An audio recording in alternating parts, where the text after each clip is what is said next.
Salut à tous et bienvenue dans le deuxième épisode de Débat JA, notre podcast dédié à l'actualité de la JOCR. Pour débattre aujourd'hui, j'aurai à mes côtés Julien et Benoît, journalistes sportifs à Lyon Républicaine. Bonjour messieurs, comment allez-vous ? Salut Florent, salut à tous. Bonjour à tous, ça va bien.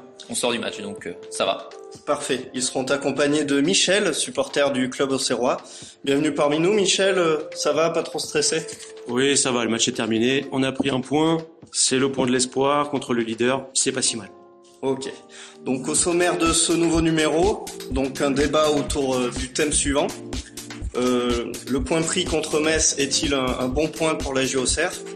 Nous poursuivrons avec les top et flop avant de terminer par un petit quiz où Julien et Benoît auront une revanche à prendre par rapport à la semaine dernière. Mais pour commencer, voici 3 informations du week-end ajaïste à retenir. La première, c'est une décla.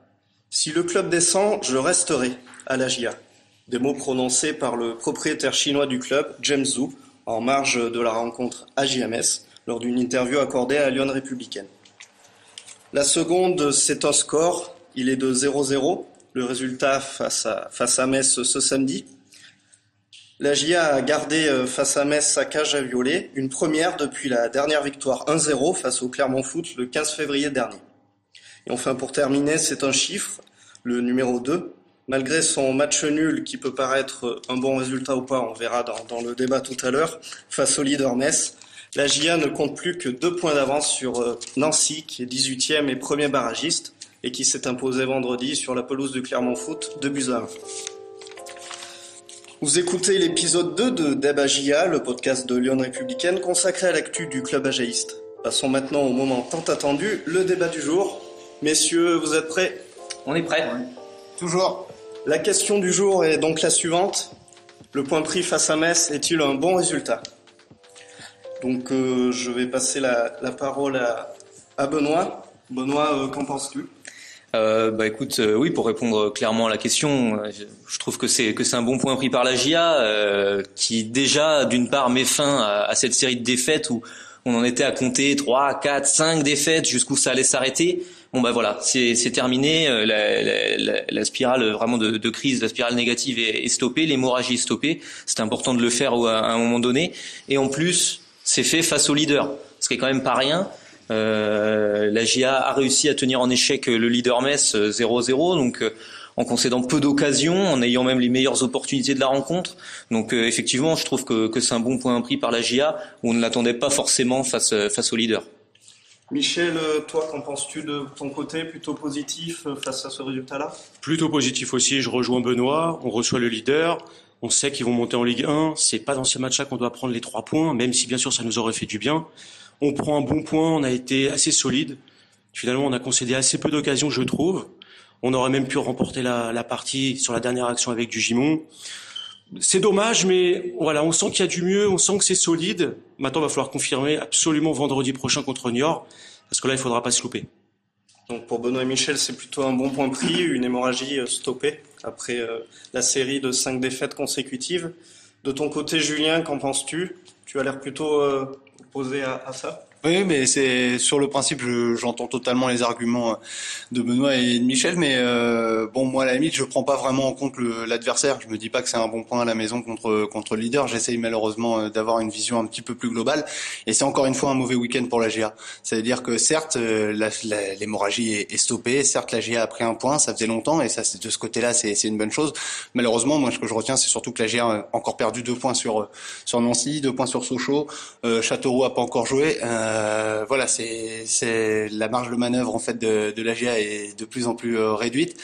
Ils avaient 10 points d'avance à un moment sur peut-être plus, d'ailleurs plus de 10 points d'avance sur le 18e. Aujourd'hui, il y a plus que 2 points, et c'est surtout ça que je retiens, c'est malheureusement que la GA a encore perdu du terrain sur la 18e place.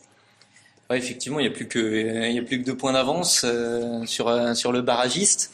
Il y en avait plus qu'un hier soir et au coup d'envoi avant le match. Donc effectivement, on voyait la GA être talonnée par Nancy, par Sochaux, qui ont gagné vendredi soir, et on se disait si Metz en toute logique vient battre la GA, c'est un petit point, et voilà, la place de barragiste prend au nez des Auxerrois. Donc mine de rien, ils ont repris un petit point supplémentaire de marge. Et tous les points vont compter, voilà, d'ici la fin de saison. Je pense que la GIA, maintenant, son objectif, c'est surtout, c'est d'atteindre 40, 41, 42 points. Et ben, ce point-là de Metz, il compte dans ce débours-là. Donc, c'est important de le prendre, peu importe où, peu importe quand. On évoquait la semaine dernière le fait que la prise de fonction de Cédric Dory n'avait pas forcément servi de déclic sur le terrain, en tout cas. Ce week-end, on a retrouvé peut-être une meilleure attitude au niveau des joueurs qui n'ont rien lâché et ont réussi à garder leur cage inviolée tout au long du match. Michel, qu'en penses-tu? Ouais, c'est ça. On a l'impression qu'il y a un nouvel état d'esprit. On a l'impression que l'entraîneur diffuse un nouveau message. Les joueurs peut-être adhèrent. J'espère. Sur ce match-là, on a senti, moi je le répète, qu'ils ont été solides. Très peu d'occasions concédées face à Metz quand même, le leader. Donc ça, c'est pas rien. C'est vrai que le jeu offensif, c'est encore difficile. On a très peu d'occasions. J'espère que ça va venir, c'est tout ce qu'on peut se dire. Les prochains matchs, on va jouer des matchs décisifs contre Niort la semaine prochaine, surtout 2 matchs à domicile contre Sochaux et contre, j'oublie le prochain adversaire à domicile, contre Châteauroux. Contre Le Havre aussi. Et contre Le Havre, voilà, bon, Le Havre plutôt pour l'accession, pour les barrages. Mais les 2 matchs contre Sochaux à domicile et contre Châteauroux, faudra pas les louper. Et je pense même que si on gagne ces 2-là, on pourra certainement être maintenu en Ligue 2. Oui, mais moi c'est le côté voilà, c'est pourquoi c'est pas aussi un bon point entre guillemets, c'est donc que certes déjà ça, derrière ça revient encore et malgré tout il y a quand même quelque chose d'assez terrible, c'est que face à Metz qui était logiquement voilà venu en tant que favori, la GIA a certes eu aujourd'hui samedi les meilleures occasions, mais il y a toujours pas de but. Ça fait maintenant 6 matchs que la GIA a pas marqué et c'est ça par contre ça commence à peser, ça devient très compliqué. Il y a eu un changement tactique total, ce passage à 5 derrière qui je trouve a eu des vertus intéressantes sur la solidité mais également sur la fluidité du jeu offensif, c'est-à-dire qu'il y a eu un jeu un peu plus direct, un peu plus rapide dans les transitions pour pouvoir aller rapidement vers le but adverse. Ça a donné quelques grosses occasions, les plus grosses du match, mais ça rentre pas et ça qu'importe qui s'y prend, ça veut pas venir aujourd'hui et cette super frappe de Fomba qui aurait pu rentrer, pareil elle tape le poteau. Aujourd'hui rien ne sourit à la GIA et moi j'ai peur voilà que à la longue ça pèse également parce que là si les Osserois peuvent aussi avoir le sentiment d'avoir fait le match qu'il fallait et de pas être récompensés et on sait aussi psychologiquement que c'est compliqué de rebondir après ça. Effectivement, à la limite, c'est peut-être là aussi on peut dire un point, c'est un bon point, mais qu'aurait pu être encore mieux parce qu'il y a eu des occasions pour la GIA et à la limite, justement, vu qu'elle a eu les meilleures occasions, elle aurait peut-être pu l'emporter. Après, voilà, je pense pas que la GIA soit dans la situation de pouvoir faire la fine bouche. Et effectivement, la priorité, c'était d'être solide, de plus prendre de buts, de refaire tourner le compteur points. Et ça, c'est une chose de fait. Et au-delà de ces aspects comptables, vraiment, ouais, dans le contenu, dans les attitudes, on a vu quand même un changement, des attitudes défensives de vrais défenseurs. Il y a très peu de choses qui ont été concédées à l'adversaire. Et j'ai l'impression que la GIA s'est mis vraiment en mode maintien lors de ce match-là. Ouais, moi juste pour finir, c'est quand même un bon point contre les leaders, mais ce qui nous fait surtout mal, c'est les victoires de Sochaux hier contre le Paris FC, là où on a pris 3-0, et la victoire de Nancy à Clermont. Voilà, même chose. C'est ça qui nous fait mal finalement, parce que le point il est quand même bon aujourd'hui. Oui, il est bon. Non, mais voilà, je l'entends, mais voilà, moi je retiens vraiment ces 2 superbes victoires de Sochaux, de Nancy. Je l'entends totalement le côté prendre un point contre le leader. Oui, c'est presque inespéré, mais le problème c'est qu'on est à un moment de la saison où je crois on peut plus non plus se dire c'est juste un bon point. Il faut aujourd'hui faire le plein de points. Et alors bien sûr, ça peut être porteur d'espoir pour la suite, la prestation, il faudra voir, mais en gros tout est encore à faire. C'est-à-dire que c'est un bon point si on veut entre guillemets, mais ça change pas grand-chose au Schmilblick. C'est toujours la même difficulté pour la GIA. La GIA est toujours quand même, si on veut, à l'arrêt en termes de victoire. Et donc les matchs qui vont arriver sont vraiment très importants. Et donc les dynamiques à l'instant T sont encore une fois inversées. C'est-à-dire qu'il vaut mieux, je pense, même si on est derrière, les équipes sont derrière au classement, il vaut mieux aujourd'hui entre guillemets quand on aborde la fin de saison être Nancy ou Sochaux et avoir l'impression qu'en ce moment ça va mieux, qu'on peut gagner, que la GIA qui malgré tout, même en faisant une belle prestation face à Metz, a pas pris les 3 points. Non, c'est sûr, mais en tout cas, elle a fait le match qu'elle a voulu faire. Elle a fait le match un peu parfait, du moins sur le plan défensif. Après, voilà, Cédric Dory l'a reconnu lui-même dans les transitions, dans le jeu offensif. Effectivement, ça aurait pu être un peu mieux pour justement espérer prendre 3 points, mais c'est déjà une bonne base d'avoir préservé cette cage inviolée et d'avoir pris ce point. Oui, mais il faudra faire plus. Ouais. C'est-à-dire, le problème, c'est l'urgence, en fait. C'est l'urgence de la situation qui rend, alors bien sûr, si on regarde par le prisme de l'adversaire, par le prisme de la série négative, oui, on se dit, d'accord, c'est bien, c'est un nul qui est inespéré, donc c'est quelque chose. Mais il faut aussi se dire que forcément, ça fait une journée de moins de passer, et la situation est forcément plus délicate, puisque les autres derrière ont pris plus de points que la GIA ce week-end. Donc c'est encore, entre guillemets, une cartouche de grillé dans la course au maintien, malheureusement. Bon, on peut aussi rajouter qu'il nous reste 7 matchs. On a 4 matchs à domicile. Normalement, 4 adversaires qu'on peut battre. C'est pas des foudres de guerre ceux qu'on va rencontrer. Ils jouent les mêmes championnats que nous. On a un bilan qui est pas trop mauvais à domicile sur les derniers matchs. Voilà. Tout va se jouer sur les prochains matchs. Mais on a plus d'espoir après ce match-là que vendredi dernier. On est d'accord. Là, je dois le reconnaître. Moi aussi, malgré tout. Parfait. Bien, parfait. On va en rester là. Tout le monde a l'air à peu près d'accord. C'est l'essentiel. Merci à tous pour ce débat. Donc, dans quelques instants, vous retrouverez votre quiz. Mais tout de suite, c'est l'heure des top et flop. Michel, tu es supporter. On va te laisser la parole. Peux-tu me donner ton top du week-end? Alors, le top du week-end, pour moi, c'est Marcelin. Voilà. Il rentrait dans une équipe qui était pas bien. Il est jeune et j'ai trouvé sa prestation solide. Il a fait des belles interventions. Je me rappelle d'un tacle sur la fin du match assez propre. Il a essayé d'apporter dans le jeu de tête offensivement aussi. Pour un jeune, c'est pas évident et je trouvais que c'était vraiment un bon joueur aujourd'hui. Concernant le flop, peut-être le flop pour moi c'est Yatara. Malheureusement, je le reconnais pas ce joueur. Manque de confiance. Il a eu 2 mouvements. Un premier mouvement, en première mi-temps, il se présente à 20-25 mètres, il fait une frappe complètement dévissée, personne devant lui. Deuxième mi-temps, une contre-attaque où il peut lancer correctement Mancini et il met un ballon beaucoup trop en profondeur. Voilà, c'est symptomatique du joueur qui est pas en confiance. C'est vraiment dommage, je reconnais pas Yatara. Merci Michel. Julien, de ton côté, un top, un flop? Le top, là, je dirais, entre guillemets, le changement tactique. C'est-à-dire, je sais pas si c'est Cédric Dory, qui est réellement mon top, mais en tout cas, c'est le changement tactique. Je trouve intéressant que la GIA ait, pour le coup, là, tenté quelque chose de véritablement différent. On n'avait pas vu cette saison une défense à 5, on n'avait pas du tout vu ce schéma-là. On pouvait aussi, dans une défense à 5, imaginer un schéma beaucoup, très défensif, avec une sorte de 5-4-1 ou quoi. Là, c'était un 5-2-3, et j'insiste vraiment sur le 5-2-3. Il y avait un véritable trio offensif. C'est ça que j'ai aimé dans le choix de passer à 5 derrière. Ça peut paraître paradoxal. C'est certes la volonté d'être solide avec 5 défenseurs, 2 milieux récupérateurs pour faire un bloc très solide, mais en même temps l'envie de pouvoir exploser en contre, exploiter le moindre ballon à la récupération avec, on va dire, 2 joueurs qui étaient quand même très proches de Yatara devant. Je pense donc à Filipotto et Mancini. Ça n'a pas eu l'effet totalement escompté mais il y a eu quelques ballons. On a l'impression avec un peu plus de confiance, un peu plus de travail et de connexion entre eux, ça aurait pu véritablement prendre à défaut la défense messine. À l'inverse, est-ce que quelque chose t'a plus déçu?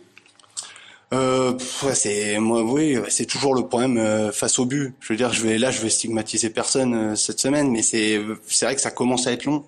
6 matchs à ce moment-là de la saison, faut toujours remettre dans le contexte. La GIA a sombré au pire des moments. C'est que quand on revient au début de cette série qui est terrible, c'était à Nancy, c'était un moment où il y a eu un passage assez important de Nancy-Red Star. C'était pour basculer dans la course à la montée. C'est le moment de la saison où les équipes qui vont jouer les premiers rôles en fin de saison accélèrent. La GIA a mis le frein à main au pire des moments, et forcément, ce frein à main sur le plan comptable, il passe aussi par cet arrêt net de l'efficacité offensive.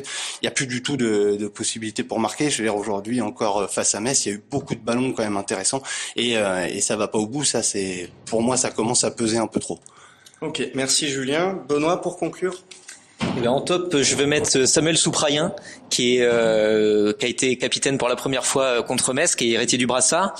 Samuel Souprayen qui s'est présenté aussi en conférence de presse d'après-match et qui a tenu un peu devant la presse le discours qu'il a tenu aussi au vestiaire, où vraiment il a pas mâché ses mots. C'était vraiment ça venait du cœur, ça venait vraiment de loin, et on n'a pas entendu les mots on a le talent, on va y arriver parce qu'on est une belle équipe, on va se sauver, etc. Mais vraiment cette rage un peu de devoir se secouer pour vraiment tirer la GIA d'un mauvais pas, et je pense que c'est quelque chose d'appréciable dans un groupe qui justement cherchait des leaders. Et peut-être que Souprayen se révèle être un leader. Au contraire, un flop à mettre en évidence? Le petit flop, j'ai trouvé 2 jours après le match de l'équipe de France féminine, on a vu un stade Abbé Deschamps avec 15 000 personnes. J'ai trouvé l'ambiance un petit peu tristoune. Aujourd'hui, il y avait un peu plus de 5 000 personnes. C'est un samedi après-midi. On peut penser que ça peut être plus simple pour les gens de venir au stade. Et bon, l'affluence est pas énorme face aux leaders. En plus, il y avait peut-être 300-400 Messins, donc ça fait peu d'Auxerrois finalement dans le stade, et la GIA a besoin justement du soutien de son public pour s'en sortir.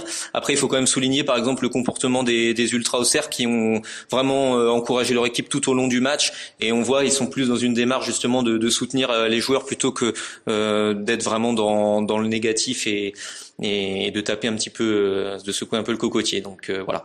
Moi, je m'associe totalement au flop de Benoît. C'est une évidence que c'est le soutien populaire qui peut aussi aider l'équipe dans cette situation.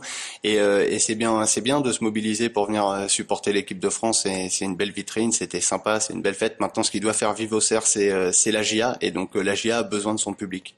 Alors juste, c'est vrai, moi je suis un supporter et on a des difficultés quand même. Ça fait des années que l'effectif, le niveau n'est pas là. Et à un moment donné, il y a un écœurement quand même des gens. Moi, je soutiens, on est nombreux à soutenir, mais il y a une espèce de ras-le-bol quand même, et il faut faire attention à ça. Les gens ne se mobilisent plus. Voilà, j'espère que ça va revenir. Mais c'est aux joueurs sur le terrain de nous montrer aussi un allant offensif. 6 matchs sans marquer de but. Et voilà. Les gens, ils oublient pas ça non plus. À côté de l'équipe de France, ça fait drôle. C'est vrai qu'on a eu en 3 jours un stade Abbé Deschamps à 2 visages, on va dire. Merci pour ces top et flop. Le podcast touche à sa fin, mais avant de nous quitter, place au quiz du jour. Messieurs, à vos buzzers. La première question concerne Djibril Cissé, qui a donné le coup d'envoi de la rencontre AJ-Metz.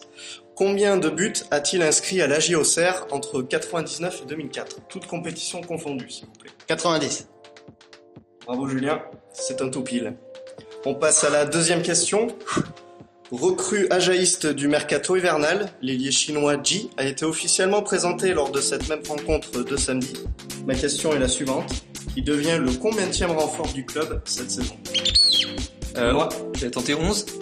Non, c'est pas 11. 12 ? Non plus. 10 ? On s'approche, mais c'est pas ça. Ah, va pour 13. Non. 9.